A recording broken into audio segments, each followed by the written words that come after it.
Bienvenidos a Educadores, el espacio donde la educación se analiza, se debate y se transforma. Hoy abordamos un tema crucial para el presente y el futuro del aprendizaje: el uso de la plataforma digital en la educación. ¿Cómo están cambiando la forma en que enseñamos y aprendemos? ¿Están nuestras escuelas y docentes preparados para esta transformación? Para responder estas preguntas nos acompaña de la Secretaría de Educación, Fernando Zelaya. Buen día. Y también nos visita un experto en plataformas digitales con quien analizaremos las herramientas tecnológicas más innovadoras y cómo pueden potenciar el aprendizaje en todos los niveles. Luis Espinal. Buen día. Comenzamos preguntándole a Fernando: ¿qué papel juega actualmente las plataformas digitales en el sistema educativo nacional? Buen día, gracias por la invitación. Y bueno, eso es una pregunta muy motivadora para comenzar, digamos, este hermoso programa que nos va a orientar a eso, como dice, el uso de plataformas digitales. Y cuando hablamos de plataformas digitales, tenemos que centrarnos en la parte educativa. Plataformas digitales educativas y cómo éstas nos ayudan a mejorar la calidad de la educación. Cuando una plataforma educativa, así como nosotros hemos estado trabajando en la Secretaría de Educación con nuestra plataforma insignia Educatrachos, pasaporte de aprendizaje, lo que nosotros queremos es tener herramientas que los docentes puedan utilizar para mejorar los aprendizajes de los estudiantes. Recordemos que todo el proceso educativo, como docentes, nosotros tenemos que orientarlo al aprendizaje de los estudiantes. O sea, lograr que ellos puedan comprender de una mejor forma conceptos, ejemplos y todo aquello que les va a servir a ellos para su profesionalización. Entonces, las plataformas educativas digitales lo que ayudan es a eso, a que el docente pueda lograr mejor calidad en los aprendizajes de sus estudiantes. Detrás de una pantalla podemos decir que este momento en que vivimos en pleno siglo XXI se logra esa calidad de que nosotros estamos pretendiendo en la educación. También recordemos que en Finlandia, que es el primer país del mundo en relación a educación, han retornado incluso a las bibliotecas y han hecho a un lado la herramienta de pantallas digitales para poder llegar a ese proceso de la enseñanza. Bueno, es que todo tiene que ser como algo equitativo. O sea, no es que vamos a... El uso de la tecnología no es que lo vamos a reemplazar por las otras herramientas que ya normalmente se utilizaban, los libros de texto en físico, como usted dice, las bibliotecas. ¿Por qué? Porque sabemos que los niños tienen que tener varias competencias, los niños y niñas. Y una de las cosas es eso, las lecturas. La lectura que él haga en un libro físico no es lo mismo cuando se hace en una pantalla. Recordemos que también es el acceso a este tipo de dispositivos.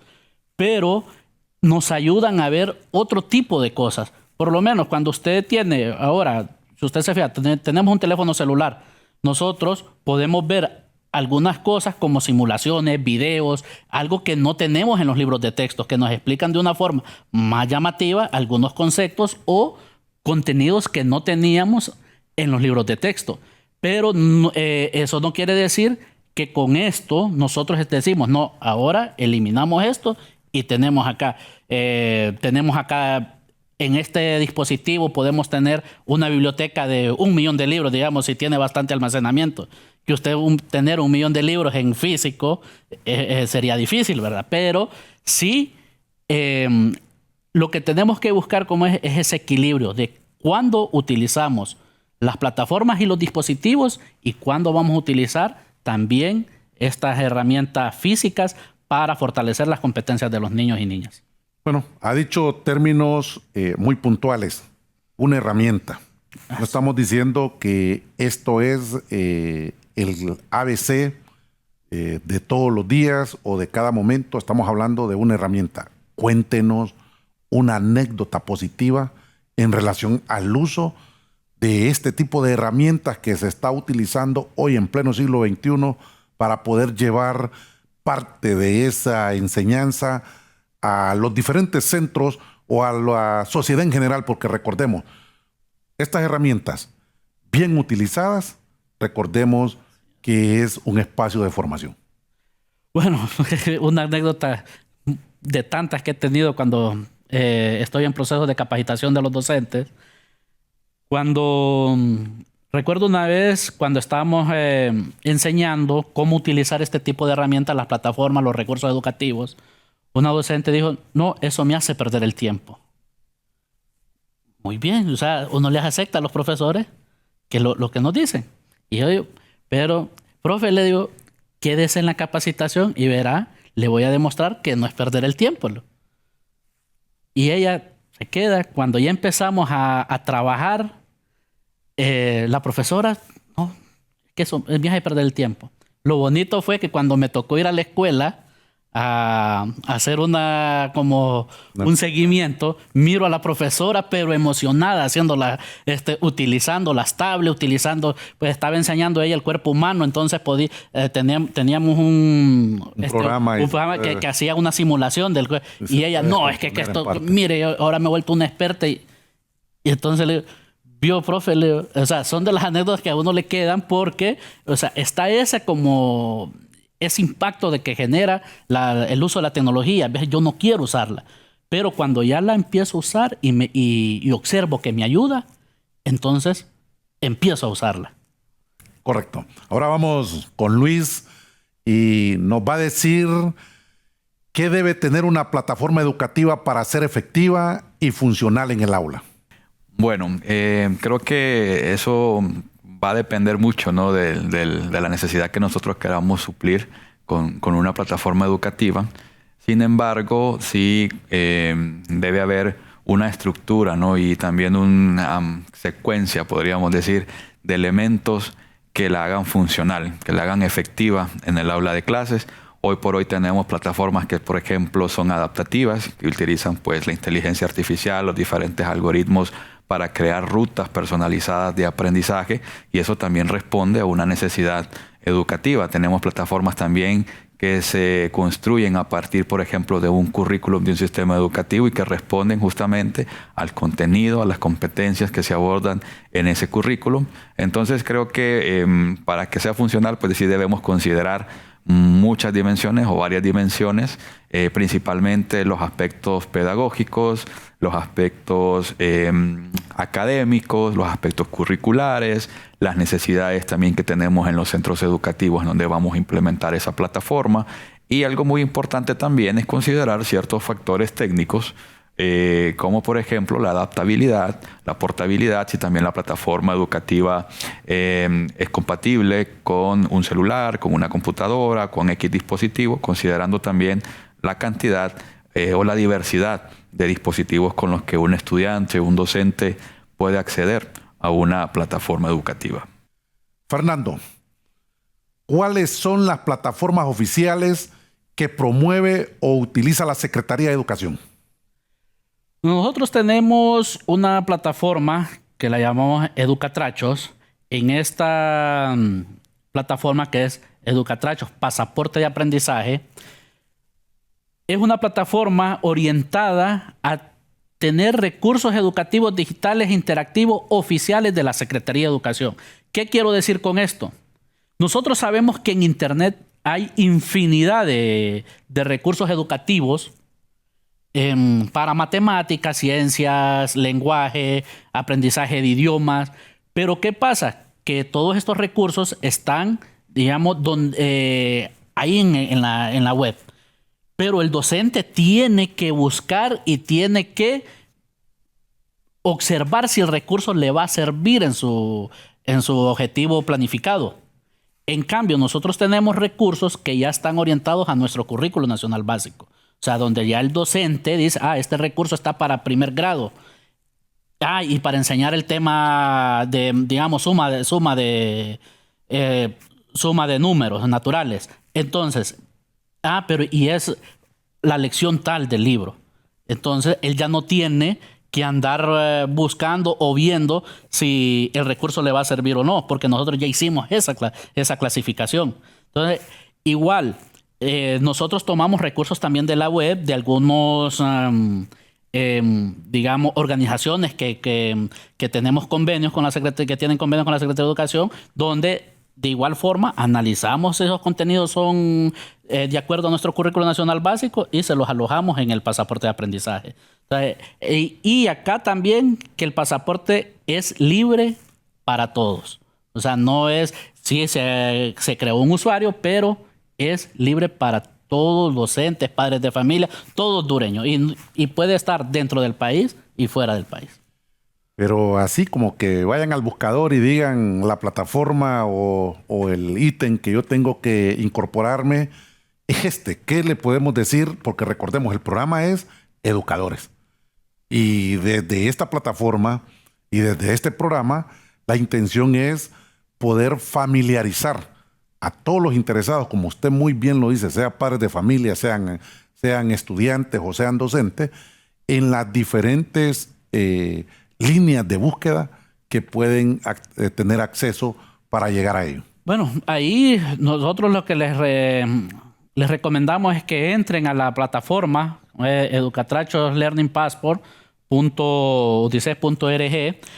Ahí ustedes van a poder encontrar recursos educativos desde prebásica hasta educación media. Hasta educación media. Tenemos más para educación básica porque es donde más ha trabajado la Secretaría de Educación, ya con los materiales elaborados con los cooperantes, con otros organismos que colaboran en este aspecto educativo. Pero la ventaja que van a tener ahí es que los recursos ya están clasificados por grado. Y entonces ustedes ahí lo único que van a tener que buscar es ya después el contenido por área específico, o sea, matemáticas, ciencias sociales, español o ciencias naturales, que son las 4 áreas básicas donde apuntamos con mayor fuerza a los contenidos. Muy interesante, pero aquí a nivel de docente, y saliditos un poquito del tema, la pregunta, Fernando, si esto lo podemos manejar nosotros desde la parte del escalafón, que el maestro anda siempre ingresando quinquenios, anda ingresando méritos, anda ingresando uno u otro detalle para poder actualizar, cuando de repente un quinquenio, si se está en la zona rural, ya se sabe de qué manera se calcula, si estoy en la zona urbana, ya se sabe, y por qué no lo ingresan de manera automática, que hay que estar actualizando años de servicio, etcétera, etcétera. Saliditos del tema, sé que también no es su responsabilidad. ¿Qué podemos decir en relación a ese tema? Bueno, la Secretaría de Educación actualmente con el ministro Esponda, él se ha preocupado bastante en esta parte con el plan 365. Bueno, ya lo hemos escuchado a él exponer sobre este plan 365, que es la digitalización de la educación. Y por lo menos creo que en estos momentos ya se trabajó con el CIAR, con el Sistema de Recursos Humanos Docentes, donde ya se está actualizando toda esa parte. No sabría en ciencia cierta hasta cuál es digamos, hasta qué nivel llega de digitalización de la información, pero esperamos que toda esa parte, como usted dice, que un maestro pueda hacer su quinquenio si ya tiene acceso a internet, lo puede hacer desde su comunidad si tiene acceso. Que puede ser automático. Que pueda ser automático, como usted dice. Si ya sabemos cómo se calcula 3 años de 3.5, creo que es en la zona rural, ¿verdad? Y 5 años en zona urbana, ya debería ser automático si la persona sí está registrado. Y creo que ese trabajo sí se puede lograr, sí se puede hacer, porque, como decimos, sistemas de información lo que va haciendo es generando un histórico. Y ese histórico lo que me brinda a mí es usar toda esa información para generar, digamos, esos cálculos que usted nos está diciendo. Gracias por sus respuestas. Ya continuaremos hablando sobre este tema. Por los momentos vamos a una pausa, pero ya regresamos con más.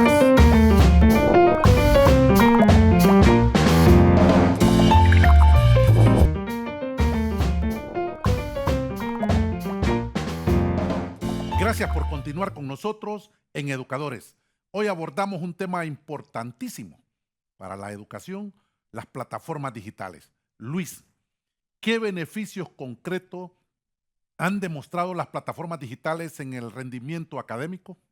Honestamente, hay muchos estudios que demuestran o confirman, ¿no? O evidencian cuál ha sido el impacto de uso de plataformas educativas en el desempeño o en el rendimiento académico, y déjenme decirles que los resultados quizás no han sido lo que nosotros hemos esperado. Sin embargo, ¿verdad? Al evaluar otros elementos asociados como la participación, la motivación, el interés que puede generar este tipo de recursos al integrarlos a la práctica educativa, pues digamos que ahí tenemos otro tipo de resultados. En el informe de seguimiento de la educación en el mundo en el 2023, cuyo eje central fue la tecnología educativa, se muestran o se presentan diferentes estudios en países como Uruguay, en países como China, en los que se ha estudiado justamente y se ha investigado sobre este impacto de las plataformas en el desempeño académico. Y déjenme decirles que para poder lograr estos países, ¿verdad?, tener un impacto altamente significativo, tuvieron que pasar varios años. Entonces fue un proceso, fue algo progresivo. En el caso de China fueron más de 10 años para que se movieran esos indicadores en términos de enseñanza-aprendizaje. En el caso de Uruguay fueron 5 o 6 años más o menos en algunas plataformas. Entonces, obviamente esto va a requerir de un estudio bastante amplio, bastante secuencial, para que podamos nosotros ver esos indicadores. Aquí en la historia más reciente en Honduras tuvimos el Programa Nacional de Transformación Educativa Digital, en el que también se evaluaron pues algunos indicadores en materia de enseñanza-aprendizaje o desempeño académico en asignaturas como español, como matemática, y el tiempo de exposición quizás no fue suficiente. Entonces, una de las recomendaciones del estudio fue justamente el poder realizar estudios más extensivos, ¿verdad? Que pues demuestren o tengamos evidencia suficiente para manifestar de que sí hubo un impacto en los aprendizajes. Pero como les comento, ¿verdad?, sí tenemos otros factores asociados al aprendizaje, como por ejemplo la motivación intrínseca del uso de plataformas lúdicas, también la participación en el aula de clases, también quizás la permanencia en el centro educativo, ¿verdad?, a través de o a partir del uso de plataformas que sí demuestran la eficiencia de estas herramientas en el proceso educativo. Fernando, ¿cómo garantizar el Estado el acceso a estas plataformas en zonas rurales o con poca conectividad? Es un trabajo bien fuerte que se está haciendo, digamos, actualmente en esa parte. Y es un tema muy interesante porque nosotros Honduras tiene bastantes centros educativos en zonas rurales y en zonas donde la conectividad es baja. Honduras es rural por su geografía. Por geografía, exactamente. Y eso, y aunque usted a veces uno no lo mira de esa forma, a veces tenemos zonas cerca de la capital que su acceso es difícil, como usted dice, por su geografía. Y eso también hace que el acceso tanto de llegada o que no haya conectividad se vuelva muy difícil. Pero como Estado garantizamos esto haciendo planes y ver cómo llegamos a esos centros educativos. Actualmente con UNICEF y con otros organismos estamos trabajando el pasaporte offline, que es llegar con dispositivos, pero hay un pequeño router donde se almacena toda la información y se llega al centro educativo, se coloca ese router, se dan dispositivos y ese router sirve como un intranet. Digamos que le genera la información a las tablets para que los niños puedan navegar y sientan esa experiencia de estar navegando en Internet. Aunque sabemos que es algo reducido. Y así hay otros cooperantes que están trabajando como Visión Mundial, con Child Phone, que están hombro a hombro, una organización hombro a hombro que está trabajando también allá en la zona de Occidente con ese mismo tipo de tecnología, llegando a estos centros educativos de esa forma. Sabemos que son muchos los centros. que necesitan este tipo de herramientas. Pero también hablamos que hay muchos centros que no tienen energía eléctrica. Y eso sí ya es un poco más complicado porque un dispositivo electrónico sí necesita de la electricidad para poder cargar, aunque hay unos lugares que ya se está llegando con paneles solares y buscando la forma. Aunque yo le diré, eso es más costoso para la Secretaría de Educación o para el Estado. Pero se están buscando alternativas para llegar y darles esa oportunidad a todos los niños y niñas, porque cuando hablamos de educación, todos los niños y niñas tienen derecho a una educación de calidad. Y si el uso de la tecnología es brindarles educación de calidad, tenemos que ver la forma cómo llegar a esos niños de cualquier forma.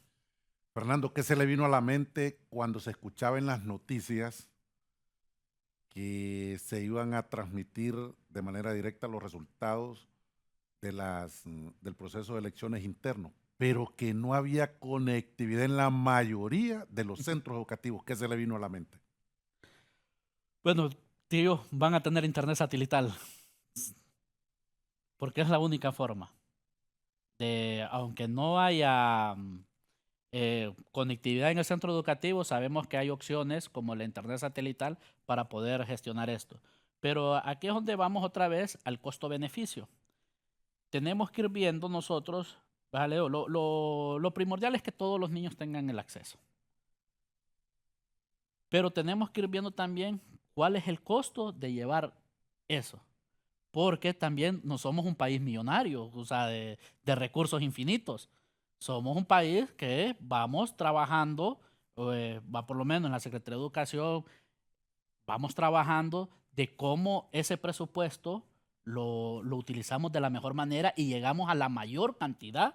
Bueno, pero la Constitución de la República dice que la educación es tutelada por el Estado, que es gratuita y es de calidad. Entonces, cuando nos referimos al costo-beneficio, me gustaría que me ampliara un poquito más, porque entonces Ahí es. no estaríamos haciendo a un lado la responsabilidad que le No, corresponde al claro, Estado claro. como tal. Claro, acá le digo, es más, ver, si usted recuerda, el ministro Esponda hablaba de los centros educativos que están cercanos, de cómo se puede ir colaborando entre centros que están cercanos, Las redes educativas.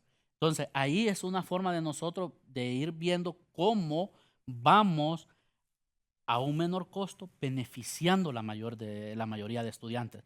O sea, es de saber invertir el recurso. Nosotros podemos hablar de, si usted recuerda, en los años anteriores hubo el Internet del pueblo. Muchas veces los centros educativos se conectaron. Ahora, yo puedo consultarle a los maestros, ¿servía el Internet? Y como secretario de Educación, sí, en algunos casos servía, en otros no, pero se pagó. Bueno, nosotros tenemos 2 empresas hoy trabajando acá y 3 con una estatal que es Hondutel. Dentro de estas empresas hay un pacto por la responsabilidad social limitada que ya así se constituye. Así se constituye. Y dentro de esa constitución de la responsabilidad limitada que tiene cada empresa para poder brindar un espacio a la sociedad, ¿qué conocimiento tiene usted de que se haya hecho alguna gestión para que ellos responsabilicen la conectividad en este tipo de centros? Sí se ha hecho, Conatel se encarga de trabajar esa parte. Nosotros como Secretaría de Educación le proporcionamos las bases de datos a Conatel de los centros educativos que pueden entrar en esos parámetros, porque también hay que ver si el centro educativo está en zonas donde las compañías pueden llegar con su, digamos, la conectividad, ellos la pueden colocar. Y si hay bastantes centros conectados con quisiéramos llegar a más, pero muchas veces hay centros educativos que están, como usted decía, la accesibilidad es bastante perdida Es remota. Es remota y se hace muy difícil. De igual forma, Leo, ahorita ya han salido nuevas tecnologías de internet satelital que han abaratado costos. Entonces, todo eso se está viendo como parte de la Secretaría de Educación y en el plan de gobierno de nuestra presidenta, Xiomara Castro, está eso, de poder llevar conectividad a todos estos centros. ver la forma como llegamos. Tenemos que llegar.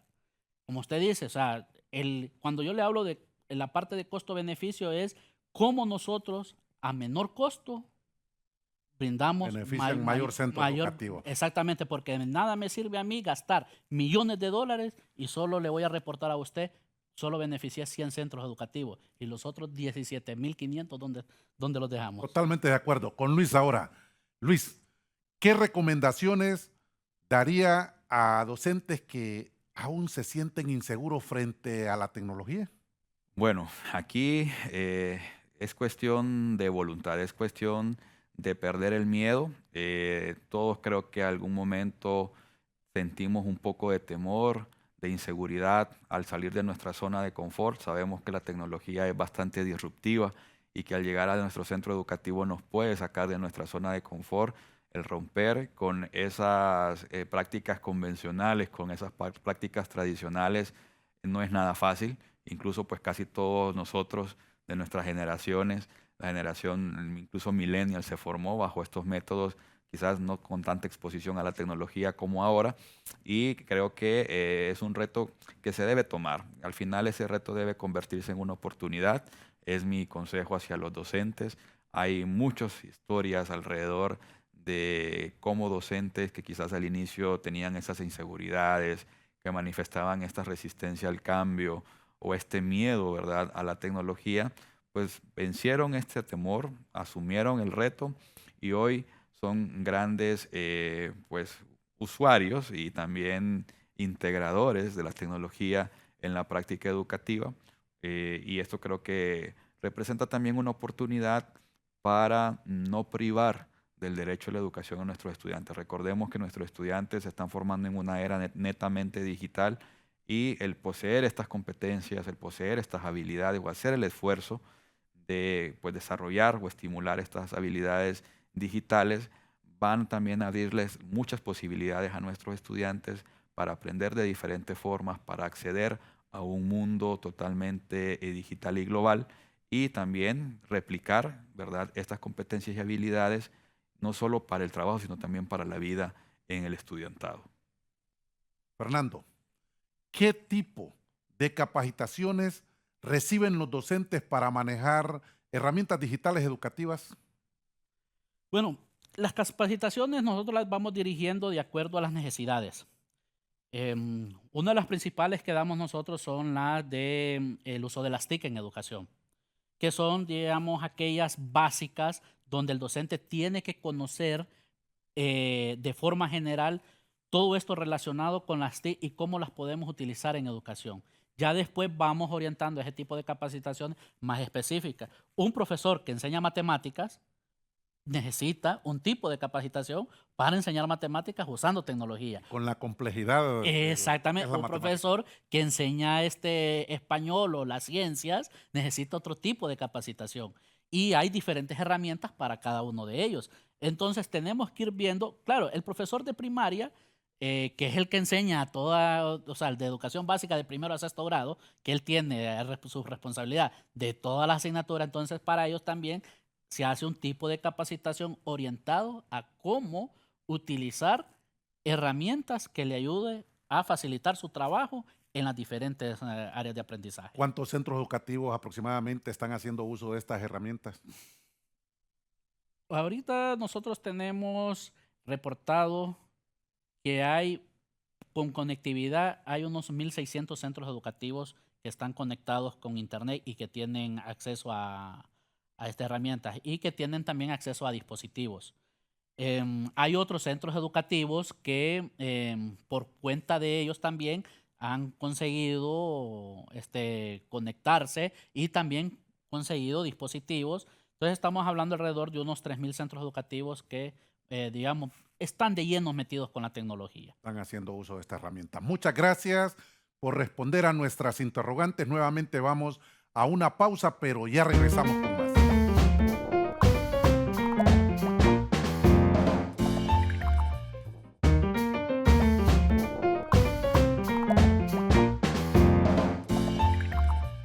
Gracias por seguir con nosotros. Continuamos abordando el tema de las plataformas digitales.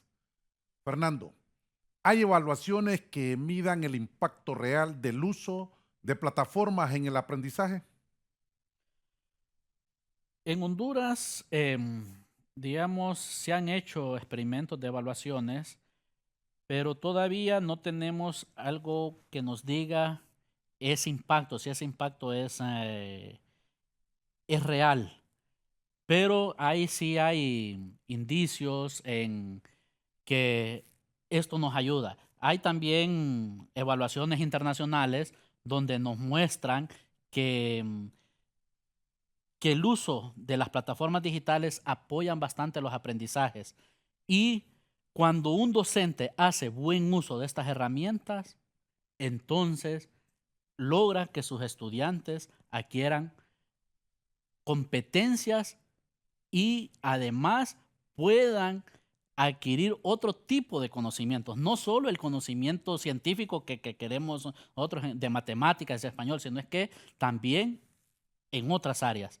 Y de eso nosotros, como Honduras ha participado en esos estudios, creo que eh, de Sudamérica han hecho varios estudios donde nos han incluido en estos procesos, hemos dado información. Creo que programas de aquí, creo que el Pente participó, el compañero Luis también, él estuvo en un programa donde era de tecnología y participamos en ese proceso de evaluación. Y creo que el Pente es uno de los programas exitosos que nos puede dar información o nos ha dado información de que el uso de plataformas como de matemática, de español, sirven bastante para mejorar los aprendizajes de los estudiantes. Luis, ¿qué diferencia a una plataforma educativa de una simplemente informativa? Bueno, antes de responder esa pregunta, vamos a conectar con la pregunta de Fernando. En efecto, les sugiero leer un poco el informe de seguimiento de la educación en el mundo que promueve la UNESCO con diferentes sistemas educativos a nivel global, donde justamente en el año 2023 hubo un estudio en el que se centró en tecnología educativa, en cómo los sistemas educativos a nivel global, más de 100 países participaron en este estudio, incluido Honduras, tienen esos impactos, ¿no? El uso de tecnología, cómo impacta en los aprendizajes, y se revela justamente algunas de estos aspectos sobre desempeño académico y el uso de plataformas. Entonces por ahí van a encontrar algunos datos que pueden servir de referencia a lo que comentaba el colega Fernando. Ahora hablando un poco sobre el concepto como tal de plataforma educativa, y cómo se diferencia de una plataforma o quizás de otro tipo de plataformas. Creo que aquí es muy importante tomar en cuenta el componente pedagógico. Al final, recordemos que la tecnología es una herramienta más, es un insumo más, así como en su momento lo fue el libro de texto, lo sigue siendo la pizarra, la tiza, y estamos hablando de una herramienta, no estamos hablando de quizás la panacea, ¿no?, a todas las soluciones del sistema educativo, sino estamos hablando de una herramienta más. Y justamente la base de estas tecnologías, en este caso de las plataformas, debería ser el componente académico, el componente pedagógico. Incluso existen diferentes aspectos, diferentes criterios con los que se puede evaluar si una plataforma responde a las necesidades educativas de un sistema, ¿no? Estamos hablando de criterios o aspectos técnicos, aspectos funcionales, aspectos estéticos, pedagógicos, académicos, y es justamente cuando se realizan esas valoraciones y esas evaluaciones que nosotros podemos diferenciar entre quizás un simple repositorio donde solo se almacena, por ejemplo, material para descarga, para reproducción, y o bien cuando ya existe una construcción más planificada, más pedagógica, y allí entonces hablamos nosotros, por ejemplo, de objetos de aprendizaje, que incluye el recurso como tal, el contenido digital, actividades de aprendizaje, de autoevaluación o de coevaluación o de heteroevaluación. Entonces, digamos que el principal elemento con el cual nosotros podemos diferenciar es ese componente pedagógico y que cumpla estos criterios que les mencioné, ¿no? Los técnicos, que obviamente sí van y deben ser parte de una plataforma, ¿verdad? Los funcionales, los académicos, los pedagógicos y los estéticos.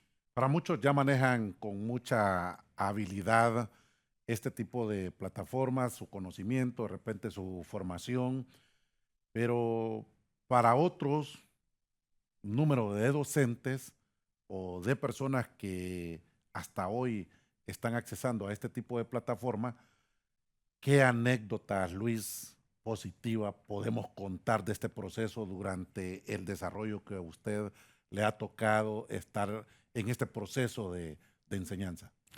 Bueno, creo que el concepto lo dice, ¿no? Transformación digital. Es un proceso, es algo progresivo, es algo que requiere de mucho tiempo, es algo multidimensional también para poder, digamos, pasar de un estado inicial a un estado ideal. La transformación educativa digital es algo que requiere de mucho tiempo, que requiere también de mucho acompañamiento, que requiere de mucho esfuerzo y sobre todo de mucha voluntad de los involucrados. Creo que en el transcurso de estos años que hemos trabajado muy de cerca con los docentes, con los padres de familia, con las autoridades de los centros educativos, con las autoridades de la misma Secretaría de Educación, con cooperantes, entre otros, hemos dado cuenta pues que uno de los elementos más importantes es la voluntad. Y eso lo encontramos nosotros en las escuelas, en donde justamente nace, ¿verdad?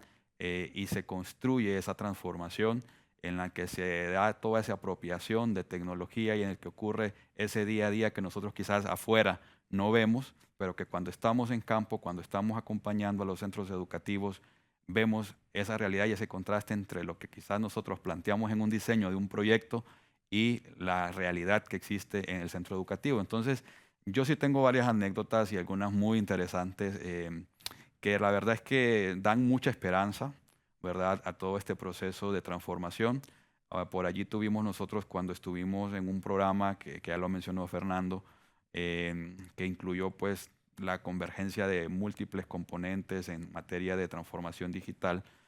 Quizás al inicio fue bastante difícil llegar a los centros y plantearles un modelo de educación digital que incluía plataformas para inglés, para matemáticas, para ciencias, la formación de los profesores, la entrega de infraestructura como dispositivos, la conectividad. Y eso, la verdad es que nos representó un reto bastante grande en un país donde tenemos ya la población docente en edad bastante avanzada y de jubilación, muchos casos. En nuestro caso, pues trabajamos con cerca de 100 centros educativos. Muestran resistencia. Sí, hay esa resistencia al cambio y sobre todo, pues nosotros nos encontramos con la sorpresa de que al ser un programa, un club de educación digital de 1000 profesores con los que íbamos a trabajar, un 60% ya estaba en edad de jubilación. Entonces, ¿qué vamos a hacer nosotros con estos profesores?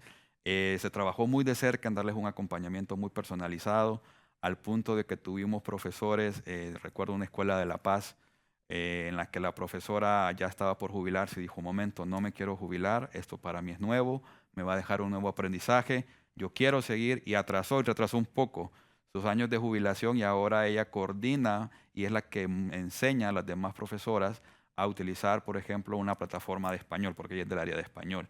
Entonces, casos como eso, la verdad es que sí llenan de esperanza, motivación y son un vivo ejemplo de que, como les comento, la clave está en la voluntad, el compromiso que se tenga con nuestra niñez, con nuestra juventud.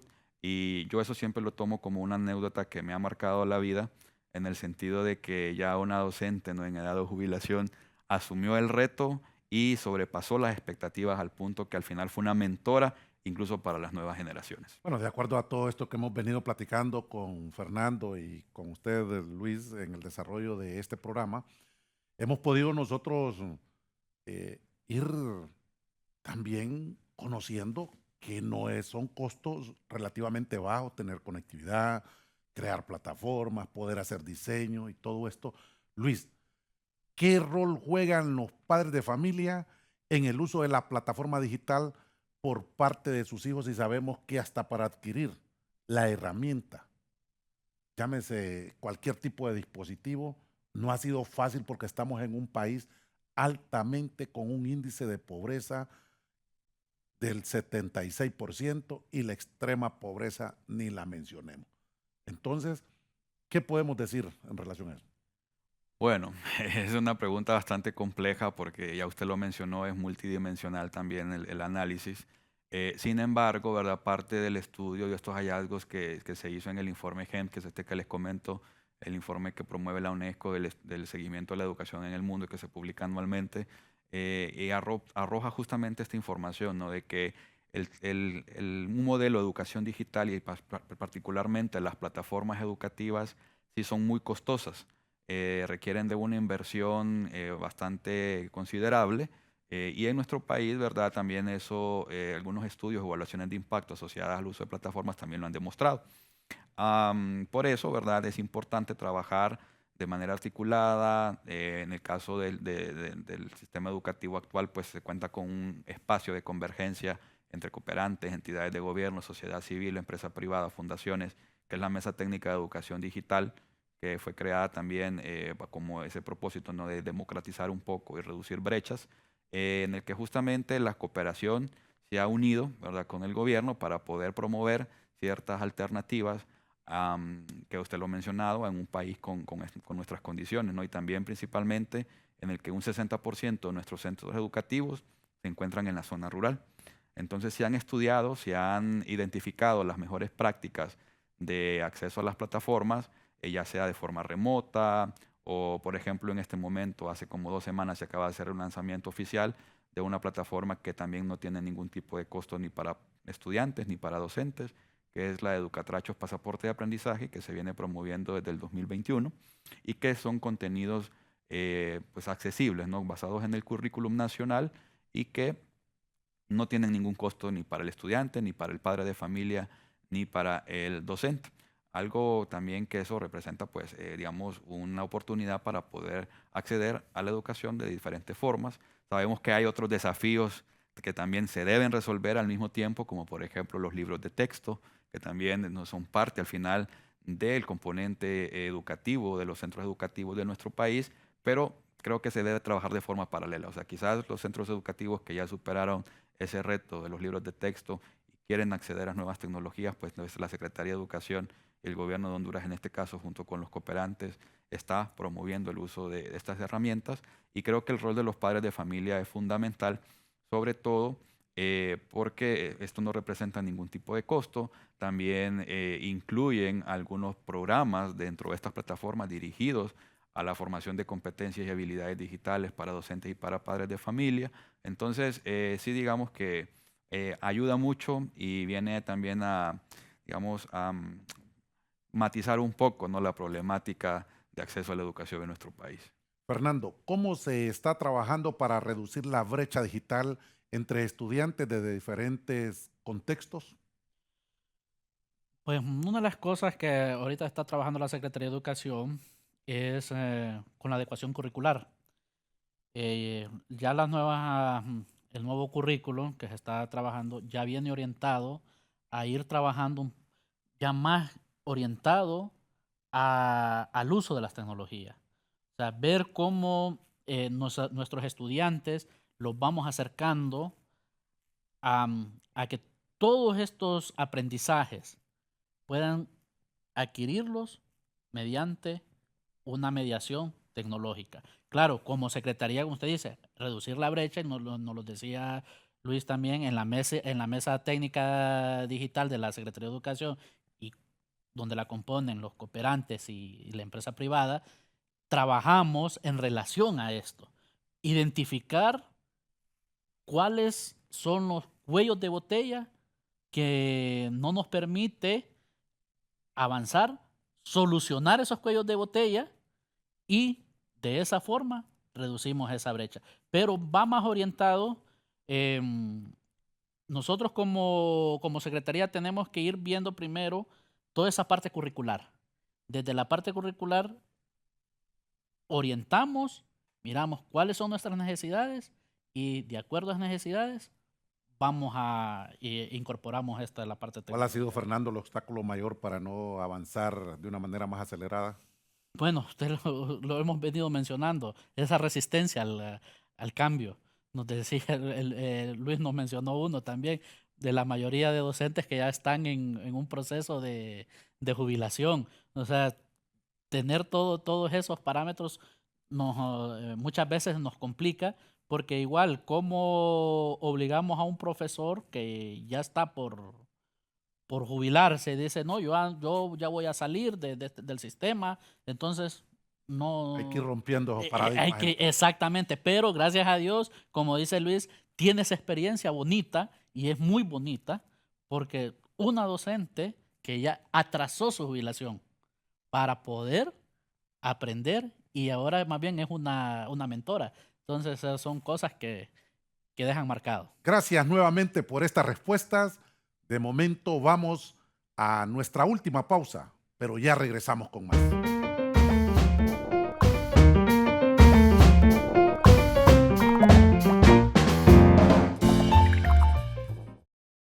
Gracias por seguir con nosotros. Ya en la recta final de nuestro programa le preguntamos a Luis, ¿qué plataformas considera más innovadoras actualmente y por qué? Bueno, creo que ese término de innovación también es bastante complejo de definir, sobre todo en este momento en el que estamos bombardeados por soluciones tecnológicas, incluyendo de plataformas educativas. O sea, en este momento, después de que sucedió la pandemia y que la educación virtual pues, fue como una de esas respuestas a la continuidad de los aprendizajes o de las clases en las escuelas, pues se aprovechó también en su momento la industria tecnológica para lanzar diferentes soluciones, diferentes alternativas. Y es ahí, como les comento, ¿verdad?, en donde hay que hacer pues fuertemente esa evaluación. En este caso, pues los sistemas educativos deben ser muy rígidos en esos criterios, en definir pues los estándares, los parámetros, la construcción pedagógica alrededor de todas estas plataformas. Entonces yo creo que más allá de considerarlas pues innovadoras, sería de que qué plataforma educativa responde en sí a las necesidades educativas con las que nosotros tenemos en nuestro contexto, si responde también a la capacidad adquisitiva que tiene en este caso la educación pública de nuestro país y partir de ahí. ¿No? Recordemos que estamos en un momento también en el que se debe democratizar el acceso a la educación, que incluye el acceso a la tecnología. Por lo tanto, dentro de esos criterios también, ya lo hemos venido conversando, deben existir pues elementos que permitan que estas alternativas no sean muy costosas ni para los gobiernos, mucho menos para los estudiantes y los padres de familia. Entonces, yo creo que partiendo de eso, pues es donde se deben realizar las diferentes evaluaciones. Hay una construcción que les comento, ¿verdad?, que se debe de hacer y es parte de todo este proceso de considerar alternativas para plataformas.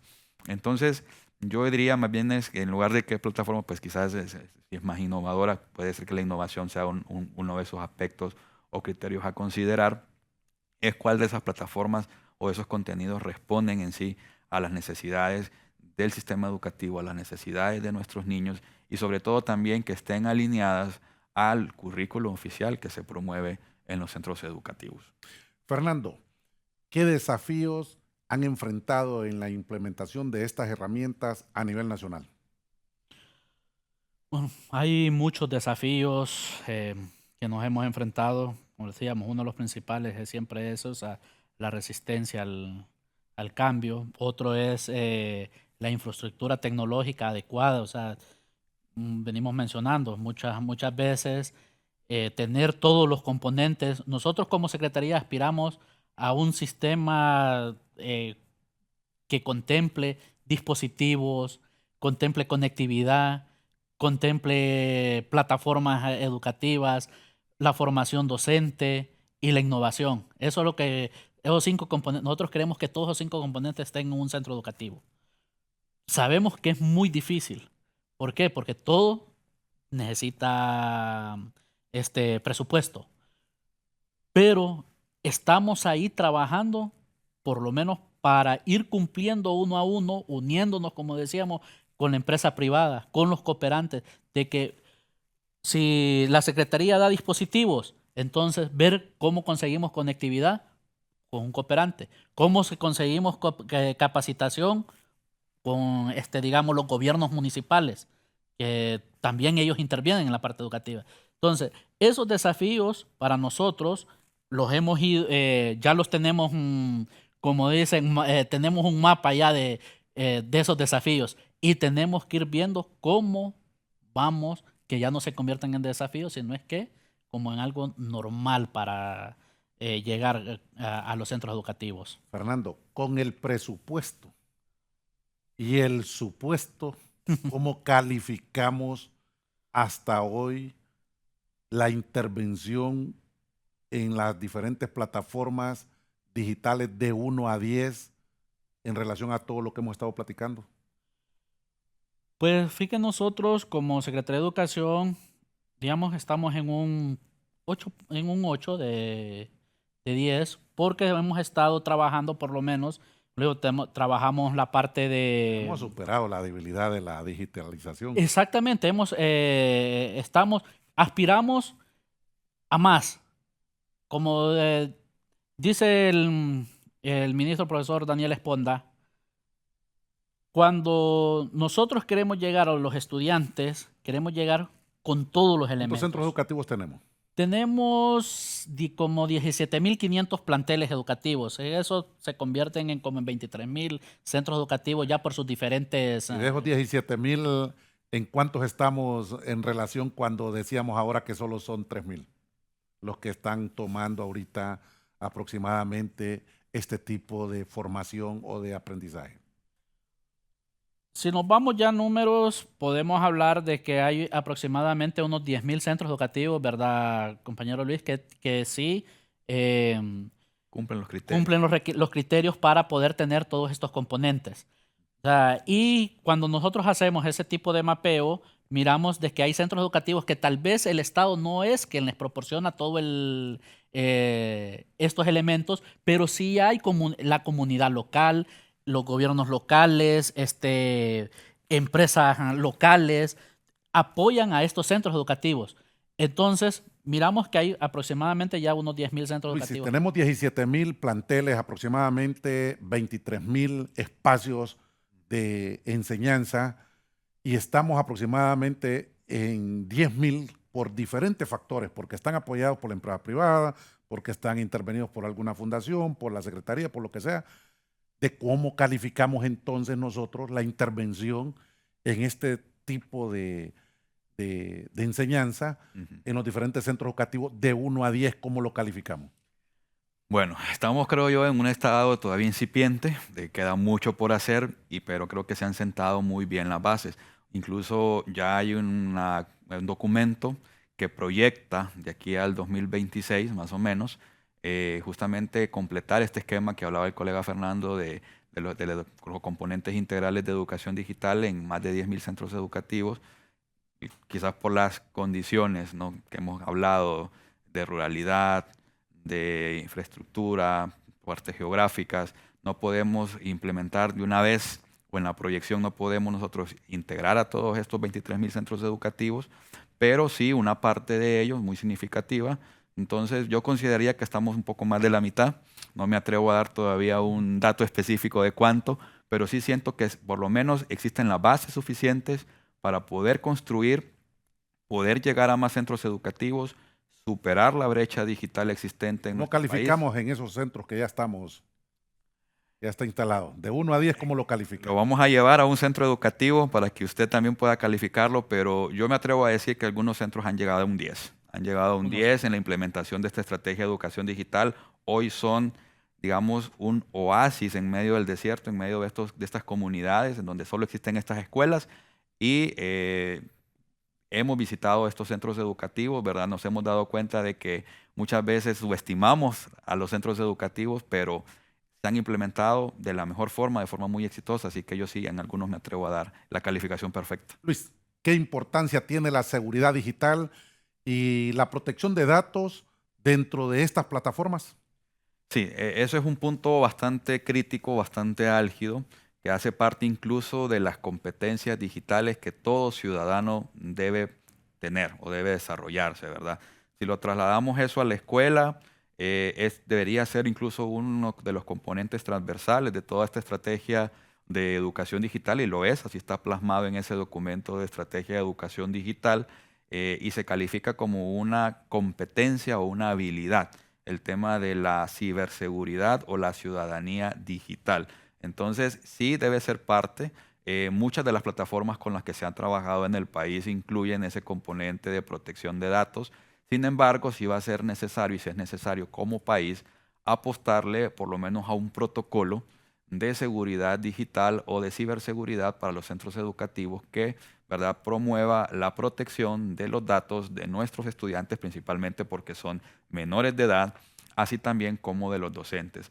Entiendo que varias entidades gubernamentales ya están trabajando en esos protocolos, en esas normativas sobre seguridad digital. Tenemos el caso, por ejemplo, de la Dirección de Gestión por Resultados, que por mandato es la encargada de la transformación digital del Estado y que incluye ese componente educativo, pero sí es importante, ¿verdad?, plasmar de forma transversal, porque como le comento, esto es una competencia de todo ciudadano del mundo, debe ser una competencia global, la protección de datos y la ciudadanía digital, así que estamos todavía, creo yo, en esa parte un poco en deuda, pero sí, al menos las plataformas que se han implementado en el país sí contempla este apartado o este componente de seguridad digital, solo que hay que quizás unificarlo, estandarizarlo y promover un protocolo más claro. Fernando, ¿cuáles son los próximos pasos o proyectos que contempla la Secretaría en materia de educación digital? Ya se están ejecutando varios proyectos. Recuerde que este es ya el último año de gobierno de nuestra presidenta Xiomara Castro y hay varios proyectos que ya se están ejecutando en este sentido. Con los cooperantes están, la DIGER está conectando centros educativos. ¿Cuántos son aproximadamente, Luis, los que Este año se espera finalizar con más de 2.500 centros. que es parte, o sea, aunque no lo hace Secretaría de Educación, lo hace una dependencia, otra secretaría, pero alineado con nuestros objetivos de Secretaría de Educación. Eso va también proyectos como Microbit que estamos llevando a los niños a la programación, o sea, donde los niños puedan también ir programando, las niñas y niños, ir despertando esa curiosidad, pero no solo es que aprendan a programar, sino es que también aprendan a resolver problemas de nuestro entorno. Hay otro proyecto que también se está llevando a cabo, que es Tecnovation, que es un proyecto orientado a trabajar solo con niñas, las niñas en la ciencia, también para que ellas puedan crear aplicativos tecnológicos y puedan meterse a ese mundo de la tecnología.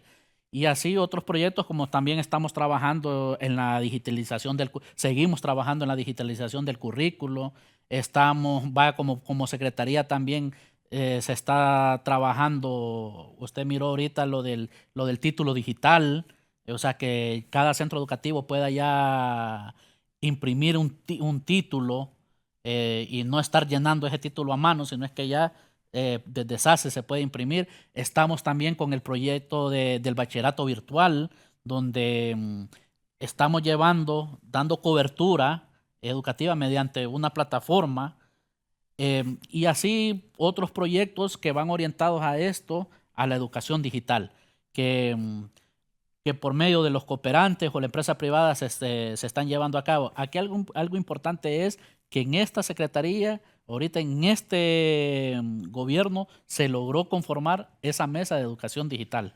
En la región de Centroamérica, ¿en qué lugar nos ubicamos nosotros aproximadamente para decir algo? Porque unos dicen que estamos ahí por en medio, otros dicen que estamos a 10 años luz, otros dicen que hemos entrado en la competitividad, pero de acuerdo a la información que ustedes mantienen a nivel de Centroamérica, ¿cómo se ubica Honduras en relación a este tipo de proyectos o procesos de enseñanza?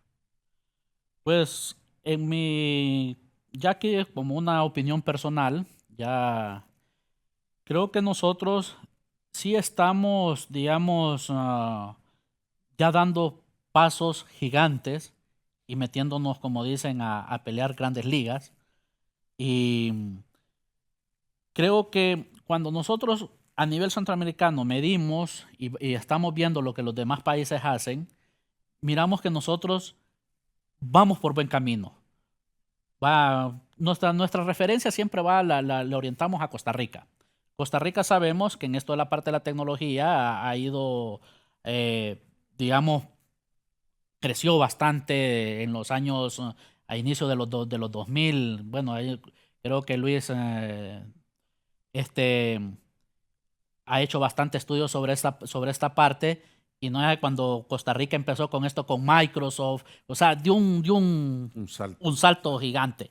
O sea, y no podemos esconder esa parte nosotros, sabemos que, o sea, pero nosotros también, como Honduras, en los últimos años, y más en estos últimos años de gobierno, hemos logrado dar ese salto, porque hemos logrado, como le digo, complementar algunas cosas que no teníamos, y es unir a todos los que trabajamos con tecnología educativa, unirnos y orientarnos a un solo punto.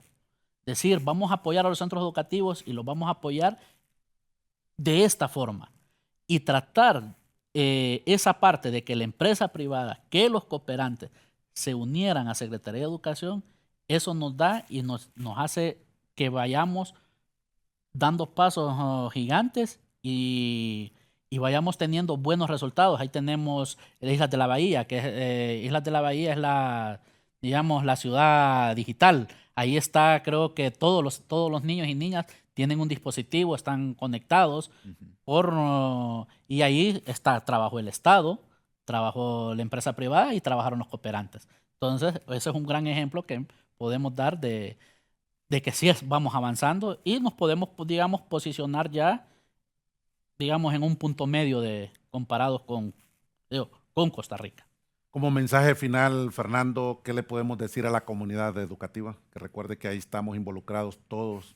Bueno, como mensaje final para mí es, la tecnología ahí está y no se va a ir, sino es que va a ir más bien cada vez aumentando. Entonces, como docentes, principalmente a ellos que son nuestro recurso, yo los invito a que traten de hacer todo lo posible por ir incorporando la tecnología en sus aulas de clase.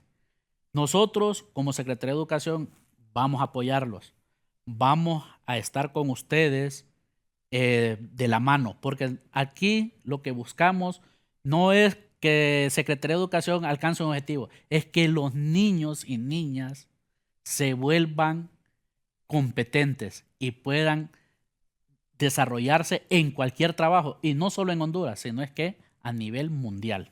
Luis, como mensaje final, ¿qué le podemos decir a la comunidad educativa que tiene muchas expectativas en todos estos tipos de procesos que se están implementando? Muy bien, bueno, creo que estamos viviendo un proceso natural, ¿no? Quizás nuestro país ha llegado un poquito tarde porque, bueno, tenemos ya países que habían transitado todo este tema de transformación digital y que ahora más bien están volviendo al uso, por ejemplo, de libros físicos, de pues quizás algunas prohibiciones en el uso de tecnología o limitar un poco el acceso por ciertas características que son propias de esos países. Sin embargo, nosotros estamos viviendo nuestra realidad, estamos adaptando también todo el uso de tecnología existente en este momento a nuestro contexto. Entonces, es muy esperanzador, ¿verdad? Creo que aquí el mensaje es también visualizar que nuestros docentes, nuestros estudiantes son el mejor recurso que tenemos para trabajar la transformación en educación y que incluso se han hecho grandes cosas. O sea, quizás aquí el problema ha sido más que todo de comunicación, de comunicar lo bueno que se está haciendo. Hablábamos hace poco de cómo estamos como referente. El año pasado salieron varios estudios y comparativos, ¿no?, de diferentes países y colocan a Honduras como un país de buenas prácticas en educación digital con diferentes programas. Tuvimos el caso del Pentet, el caso de una computadora por niño también y de Educa Robatán, entre otras iniciativas, Giga, que es una iniciativa global también. Entonces hay diferentes iniciativas aquí que se han implementado en todo el mundo, que se han tropicalizado y que han tenido muy buenos resultados. Así que el mensaje es ese, ¿no?, el confiar en el recurso que tenemos y que también la tecnología únicamente es un apoyo que nos va a ayudar a tener mejores resultados. No es la panacea, como les comento, no es la mejor solución a todos los problemas en educación, pero sí nos pueden facilitar diferentes procesos, a potenciar y ser catalizadores también de los aprendizajes y sobre todo también brindar un mejor acceso a la educación a nuestro país. Recordemos que aquí todos estamos trabajando en conjunto por brindar un acceso universal, un derecho que es universal. El Objetivo de Desarrollo Sostenible número 4 dice acceso a una educación de calidad, y las tecnologías aportan a la calidad educativa. Muchas gracias nuevamente por habernos acompañado el día de hoy en Educadores. A nuestros televidentes, gracias por su fiel sintonía. Recuerden que nos pueden seguir en nuestras redes sociales. Nos encuentran como STV, Telebásica, y ver desde cualquier parte del mundo nuestro canal en vivo desde nuestra página web. Nos vemos en el siguiente programa.